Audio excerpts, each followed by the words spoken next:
Welcome to Zen in a Moment, Episode 6 with Zen Kreiderbrook. I want to talk about trust.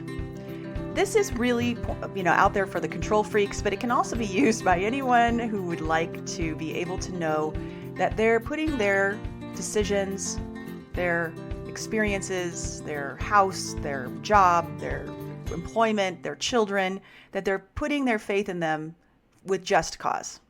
And there are 4 keys to trust. Number 1 is, are they competent? Number 2, are they reliable? Number 3, are they sincere? And number 4, do they have the resources? So I'd like you to apply this in any way that you can, that you'd like to. And I would encourage you to write these things down when you're doing things like picking somebody to paint your house, or when you're trying to decide if your child's ready to go for that weekend trip as a teenager. Anywhere that you want, whether you should be relying on your spouse to do something around the house, or should be you just go ahead and really hire someone to get that done. Employees at work, engaging with other employees or your boss, because there's trust issues all over, and it could even be with your friends. And so let's take the first one, which is competency. Are they able? Do they have the skills? Are they able to really, truly do the thing that they're looking at doing? And so if you're looking at a teenager, for instance, are they competent in making good decisions, communicating well, knowing when to reach out for help? If you're looking at somebody who is, for instance, going to paint your house, do they have the skill set? You look at their other work. Do they do the prep right? If you're looking at your spouse doing something, have they done something like this before? Do they have the ability to look it up? Are they good at following directions? Have they left stuff unfinished before because they just couldn't get past a certain point? That's competency. Now, the good news is when you have an issue with competency, you can build competency. You can teach somebody like your teenager how to know when to reach out for help, when things have gotten out of control, how to communicate well. You can teach all of that and build competency. The next one is reliable. Do they say and do what they say and do they're going to do? So for instance, if they say, I'm going to be here by this particular time, or I will make sure this is accomplished by X date, is it true? You can look at this as whether there's emails that are returned on time, phone calls, dates scheduled, do they show up? These kinds of things are important, and you can get those from references when you're looking at somebody who's doing a skill for you. For your teenager, have they consistently come home on time? Do they consistently tell you where they're going to next? And then your husband or your wife, when they're in the middle of a project, are they reliable to get it done when they say they're going to get it done? And does that actually happen? And at work, same thing. You may have somebody that leaves you hanging. They're not reliable in delivering what you need to do your part of the job. And so if they are reliable, you can, have a conversation and say, yes, you're reliable. I'd love for you to do this. But if they're unreliable, once again, this is great because you can have a conversation that says, hey, I'd love to be able to give this to you, but the last 3 times that you've said you're going to do X, or you're going to have it in by this time, or you're going to be home at a particular time, or text me when you go somewhere else, you haven't. You're not reliable. And this is why I have to say no. And then you can work on the ability for that person to be more reliable, or you know that they're not going to be reliable for that thing that you're asking them to do. Now, sincerity leads into this reliable thing. Sincerity, unfortunately, is something that you can't fix. It's a character flaw. They say they sent the email and you know that they didn't. They always have an excuse or a reason why they're late or they're not on time with your kids, for instance, or your coworker. They're like, oh, my dog ate my homework, right? The issue with sincerity is that is the way that they run their life. That is something that they really don't, it doesn't bother them. And they use it as a way of getting out of trouble instead of standing up with integrity and taking the heat. Okay.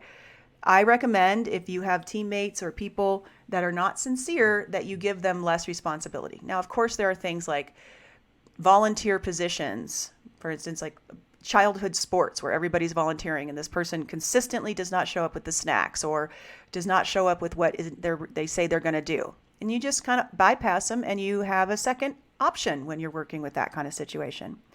Last but not least is, do they have the resources, right? Is there enough money to pull this off?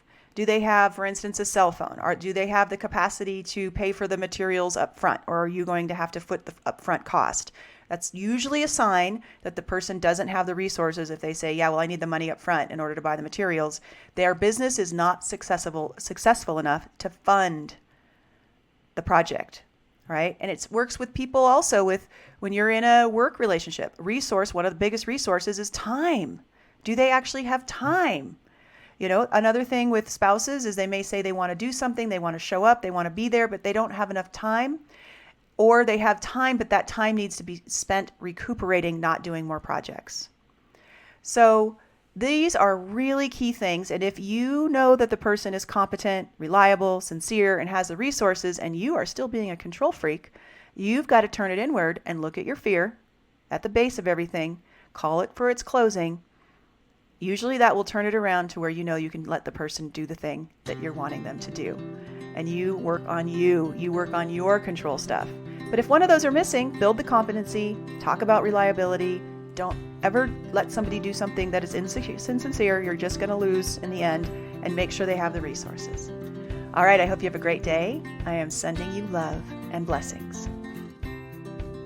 Are you feeling stuck? Are you in your own personal Groundhog Day? I know what that feels like. And I want to let you know, if you're enjoying the Zen in a Moment mini pods, I have something even more profound and powerful for you. I have a community that I've started, Fear Free Human Collective, and there is a free level. It costs nothing to join. In that free level, you'll get a free trial of our 14-day quick start program called the Fear Free Mind Experience. You get the first 4 days of that. And you also get access to our membership area where we have a general discussion where you can meet other people who are using their internal guidance system. And I have a monthly masterclass that I do where we take on a topic every single month where we examine your closings, and I share with you how to get rid of closing thinking. For instance, I know one month that we did is the self-sabotage, all the thinking we have that's negative about ourselves and who we are and what we do and what we're accomplishing and how far along we are in life.